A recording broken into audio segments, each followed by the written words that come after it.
So I am sure that I am not the only one with one of those deep, dark, secret quilts. This is mine. It is an English paper pasting quilt, and I have been working on this quilt for years. This is actually, I think, the third quilt I ever started. The first quilt I made was like a bow tie quilt, and then I jumped right into like a hexagon quilt with all these partial seams, and I thought that this English paper piecing would be amazing, and it is. I still love English paper piecing, but this quilt has been the one that just never got finished. And honestly, it's not that far from being done.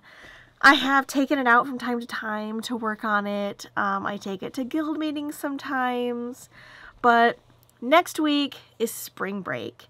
My kids are going to be home, which means I'm not going to spend a lot of time in here sewing on my machines, and my son is also having surgery. He's having his wisdom teeth out. It'll be fine. But that means I'm going to spend a lot of time helping him out and nursing him through that. So I'm finishing this. It's going to be done. At least the top is going to be pieced. I make no guarantees that it will be quilted. But the top is going to be pieced. And honestly, there is not that much left to do. I started this by making all these little pluses. I've even taken the paper out of a lot of this. But there is this green border, goes all the way around, all but one side. So all I need to do is finish up this side and make some more little pluses out of this green fabric and finish this thing. These are all the pluses that I have left, and honestly there aren't that many here. There's maybe 20 plus some little green ones snuck in for good measure. I am going to try to use them up, filling in the holes and making this quilt as long as possible. And then once I am out of these, then I'm going to do one row of green to give me a nice flat border. And then I will probably use this yardage to add another piece to border around the whole quilt just to add a little bit of stability. I will machine piece that. So that is the plan. We're gonna see how this goes, but I feel like if I admit to my problem with this quilt, then that is the first step to actually finishing it. And this will be my longest quilt in progress finished. I know I'm really selling this quilt pattern as something that you would want to do too, but if you do, if you love it, I do have the SVG files for all of these little plus pieces. I cut all of mine out on my Cricut. They fit 4 of them just barely on a charm square. So if you would like to make a little charm square sampler quilt along with me, you can use the SVG in your Cricut or Scan and Cut or whatever cutter you have, or you can just cut them out by hand. That'll work too. So I will have the download to all of these little pieces down in the description of the video, or you can always go to my website. All of the files are there. And I can't really tell you how much fabric it took or anything, but it took a lot of charm squares. There are no repeats in this quilt except for this green border fabric. So these are all of the very old cotton and steel prints that I have been collecting over time. So it is Wednesday night, and I have about this many pluses left. I'm guessing it's about 15 or so, and honestly, I don't know how many are actually going to end up in the quilt. I'm working kind of in this wavy line to keep the edge of the quilt straight so I don't end up with like a rhombus or whatever that shape would be. So I'm using about 7 per row, and I went through these and some of them are not like my favorite fabrics, so I prioritized the ones that I liked the best, and I have 3 more from that stack to add. And I think I might call it there. I could add 1 more row. I could use about half of these and add 1 more row, but I think I might just call it. Like, I've made pretty good progress. I have a busy day tomorrow. Tomorrow is my son's surgery, so I don't know how much I'm actually gonna get done. So I might just call it here, and then I still have to add a long row that'll be maybe 20 or so green pluses for the border. And that'll be probably the rest of the weekend. So, so far it looks like I'm gonna make it, and fingers crossed. I'll check back in a couple days. So it is Friday morning, and yesterday was a long day, but I did get a few more pluses added to my quilt, and I'm actually on the last border. I have finished adding all of the print pluses that I wanted to add, and now I'm just doing the green pluses to kind of even it out and be the transition to the solid border that I'm gonna add last. So I am making progress. It is slow, but I think I'm gonna finish. I think I'm gonna finish, and it's gonna feel so good to have this off my plate. Then I need to decide how to quilt it. Yeah.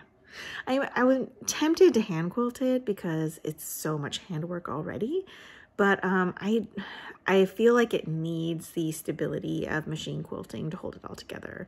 I'm not entirely confident in some of these hand stitches, especially some of the early ones that I did. So I feel like having the support of pretty dense machine quilting really help it stay together. But that is a decision I'm gonna leave for a little while, but yeah, making progress. So I did finish stitching all of the border pieces on Friday evening. Saturday was my guild meeting, so I took my quilt there to show it off to all the people who have listened to me complain about it for the last couple years. And then Sunday morning, I set to take out all of the papers and add the borders. Taking out the papers is really not the most fun job. It's kind of satisfying, but it takes a really long time.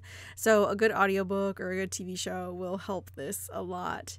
Once you think you are done getting all of the papers out, it really helps to hold it up to a bright window and look through the quilt, and you'll notice any papers that are lingering inside there. I did this a couple of times and found another handful of papers.